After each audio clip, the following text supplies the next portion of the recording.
DJ Mafia, what's poppin'? So from the time Trevor Lawrence was a 15, 16-year-old boy in high school, playing high school football in Cartersville, Georgia, to the time that he went to Clemson University and won a national championship with Dabo Swinney, to the time that he got drafted #1 overall by the Jacksonville Jaguars in the 2021 NFL Draft, Trevor Lawrence has been one of the most talked about and highly touted prospects in NFL history. He was labeled a generational talent and compared to the likes of other all-time great quarterbacks with guys like John Elway, Peyton Manning, even Andrew Luck coming out of Stanford. The list goes on. Trevor Lawrence really struggled in his rookie season, but he had a sophomore surge and really came into his own, and he proved to be a franchise quarterback in year 2. And in year 3, Trevor Lawrence is going to win the NFL's MVP award. For NFL fans and Jaguar fans, before I really dive deep into this video and I break this all down, if you guys please could go ahead and drop me a thumbs up though. It takes 1 second and it helps me and the channel out tremendously. Make sure you guys also go ahead and hit that subscribe bell to stay tuned for more Jaguars content that I do here on YouTube. And make sure you guys also go ahead and follow me on my socials, especially on Twitter. I'm very active and I'm on there every single day. The link tree will be in the description down below, so you guys can go ahead and check that out. But let's actually get into today's video. Now, really getting into this first topic, let's actually talk about Trevor Lawrence's MVP odds going into this season. And this is all going to be through DraftKings. No, this is not sponsored, but I'm actually looking at his MVP odds compared to some of his other contemporaries. And we all know that the NFL is essentially giving the MVP award to the most important position in all of sports, the quarterback position, because the last non-quarterback to win the MVP award in the NFL was back in 2012 for the Minnesota Vikings, Adrian Peterson. And let's actually take a look at Trevor Lawrence and some of his other contemporaries for the MVP odds this season. Now, I'll go ahead and put the graphic up on the screen for you guys, but at #1, the best odds to win this year's MVP award, you've got Patrick Mahomes. At #2, Joe Burrow. Tied for 3rd, you've got Josh Allen and Jalen Hurts. #4, Lamar Jackson. And tied for 5th place is a 3-way tie between Aaron Rodgers, Justin Herbert, and William Trevor Lawrence. Obviously, every single one of these guys, you can make an absolutely compelling case as to why these guys have the best odds to go out there and win this year's MVP award. But we're going to actually dive deep into why Trevor Lawrence is going to win this year's MVP award. Let's get into the first topic. Now, the first reason why Trevor Lawrence is going to win this year's MVP award, it's because of Doug Pederson. Now, when Doug Pederson got hired last offseason, he really came in and changed the entire culture and regime in Jacksonville, and he instilled something into this locker room and into Trevor Lawrence that really made this team, that locker room, and this entire city believe in what was going on in that organization. And the Jaguars obviously proved it on the field as they went 9-8, went first in the AFC South, won a wild card round playoff game versus the LA Chargers, and they went on to the divisional round to go ahead and damn near beat the eventual Super Bowl champions in the Kansas City Chiefs as they lost that game 27-20 at Arrowhead Stadium. But we've seen Doug Pederson be a quarterback guru throughout his entire coaching tenure in the NFL. He's obviously worked under Andy Reid. He was a former quarterback himself. In his time in Philadelphia, the big one was with Carson Wentz. And Carson Wentz in year 2 under Doug Pederson ascended to heights that we had not seen from Carson Wentz ever, and to heights that he's probably never going to get to again in his career. Carson Wentz in year 2 in the league back in 2017, in 13 games, had 3,296 yards passing, 33 touchdowns to 7 interceptions, was the NFL's leading MVP candidate prior to his injury, and obviously Nick Foles came in, saved the day, took them through the postseason, beat Bill Belichick and the Tom Brady-led New England Patriots in the Super Bowl, and Doug Pederson has a lot to do with the way that Nick Foles played, Carson Wentz played, and this entire Philadelphia Eagles team played back in 2017. Go ahead and just look at the offensive skill position players that Philadelphia Eagles team had and how much depth they had. When you talk about guys like LeGarrette Blount, Jay Ajayi, Darren Sproles, Nelson Aguilar, Alshon Jeffrey, Brent Selleck, Zach Ertz, the list goes on. That is a huge reason why that Philadelphia Eagles team was extremely successful, and we've seen that in year 1 in Jacksonville for Doug Pederson and that team, and that kind of leads me into the next topic, talking about the Jaguars' offensive skill position players. Now, getting into this second topic as to why Trevor Lawrence is going to win this year's MVP award, it's because you take a look at the offensive skill position players that are surrounding Trevor Lawrence in this team. When you look back at last season and what the Jaguars did, this was a top 10 offense in scoring, top 10 in total yards per game and top 10 in passing yards per game. And then you go ahead and you add in a guy like Calvin Ridley to this offense, a guy who the Jaguars acquired at the trade deadline. He served his full 1-year suspension, and Calvin Ridley is one of the best wide receivers in the game. If you don't want to take my word for it, take Devontae Adams' word for it, who labeled Calvin Ridley as a top 5 wide receiver in the game today. We know Calvin Ridley can be that X-factor wide receiver on the outside for the Jaguars. He's a guy who can go out there and make those 50-50 balls. He can go out there and get the ball at the point of attack. He's extremely athletic and obviously one of the best route runners in the game today. But when you talk about Calvin Ridley and what he was on the field prior to him serving his suspension, if you go back to 2021 when he only appeared in 5 games for the Falcons, in those 5 games he had 31 receptions, 281 yards, and 2 touchdowns.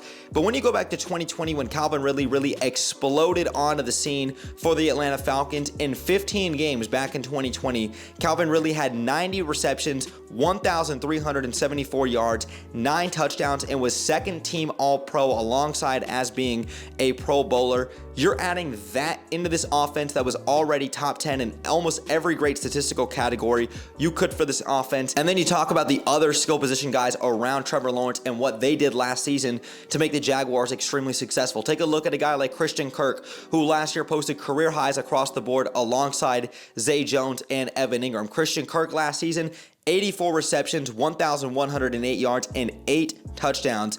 Zay Jones last year, 82 receptions, 823 yards, and 5 touchdowns.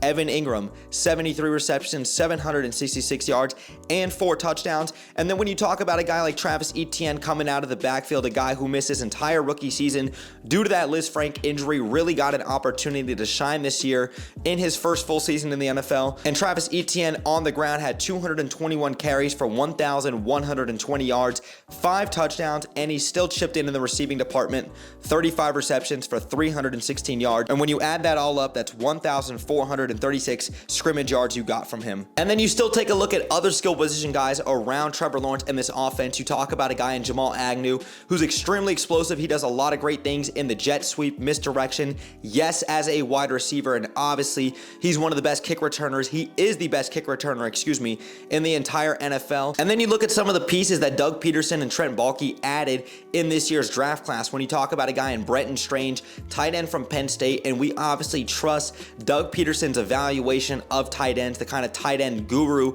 that a guy like Doug Pederson is. And then you add another explosive piece to this offense in a guy like Tank Bigsby coming over from Auburn, and then you get Anton Harrison, arguably the best tackle in this year's draft class, who's going to really help shore up that right tackle position after Jawan Taylor went to the Kansas City Chiefs. The Jaguars have a plethora of offensive skill position players to put around Trevor Lawrence in order to make him successful, and obviously that big piece is Calvin Ridley. He's going to take a lot of pressure and a lot of eyes off of these other guys. That's going to help open up the middle of the field. It's going to help Trevor Lawrence and this offense have another deep vertical threat. This offense is going to be extremely explosive this year, and that's going to be the second reason why Trevor Lawrence will win this year's MVP award. Now getting into the third and last reason why Trevor Lawrence is going to win this year's MVP award, it's because of his own personal growth and the way you've seen him mature in the NFL game. When you go back to his rookie season, while a lot of it was not his fault, you've obviously got to put some blame on him for his own rookie struggles, and rightfully so. In 2021, Trevor Lawrence threw for 3,641 yards, 12 touchdowns to 17 interceptions. Fast forward just 1 year, in his first year under Doug Pederson, under Press Taylor in this offense, Trevor Lawrence was phenomenal, to say none the least, in his sophomore season, as he threw for 4,113 yards, 25 touchdowns to 8 interceptions, and completed 66.3% of his passes. He even did a great job using his legs in his sophomore season, 291 yards rushing with 5 touchdowns on the ground. And while Trevor Lawrence really had a roller coaster of performances, to say none the least, weeks 1 through 8 in his second season in the NFL,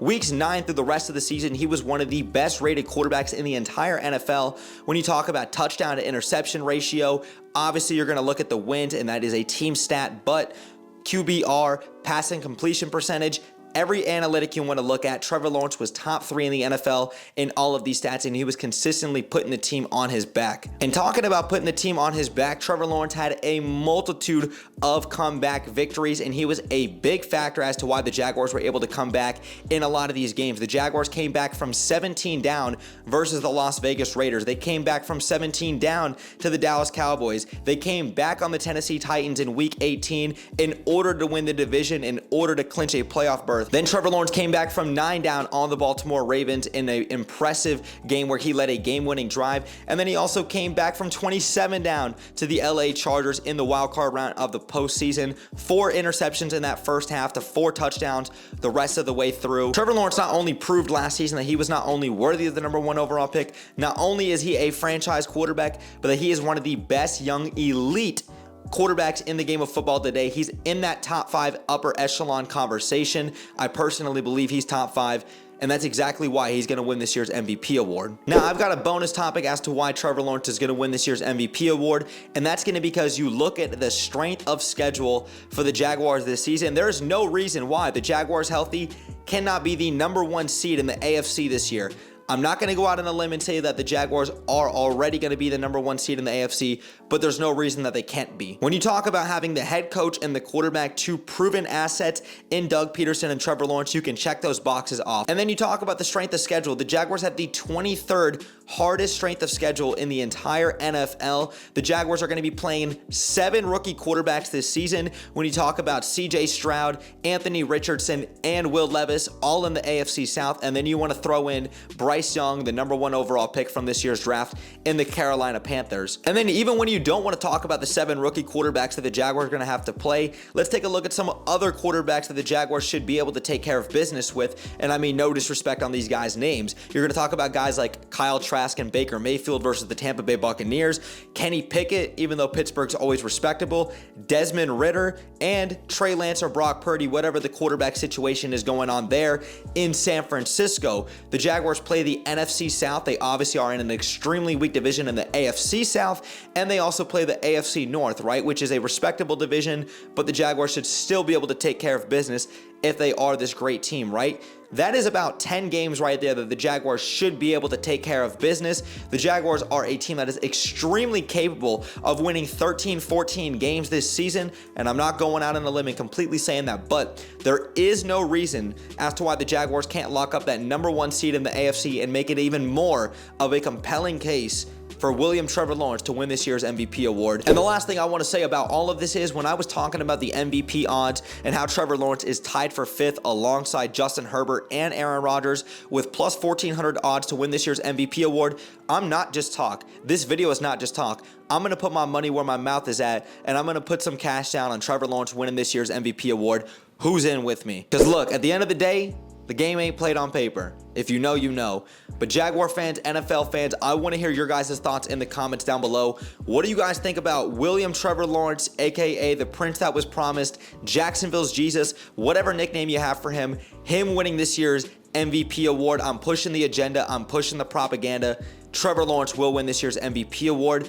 But Jaguar fans and NFL fans, I want to hear your guys' thoughts in the comments down below. Make sure you guys also go ahead and, like I said, drop me a thumbs up if you guys enjoyed today's video. Make sure you guys also hit that subscribe bell to stay tuned for more Jaguars content that I do here on YouTube. And make sure you guys also go ahead and follow me on my socials, especially on Twitter. I'm very active and I'm on there every single day. The link tree will be in the description down below, so you guys can go ahead and check that out. But thanks again for sticking around throughout the whole video. Brett James, aka BJ. I'm out, y'all. Go Jags, baby. Peace.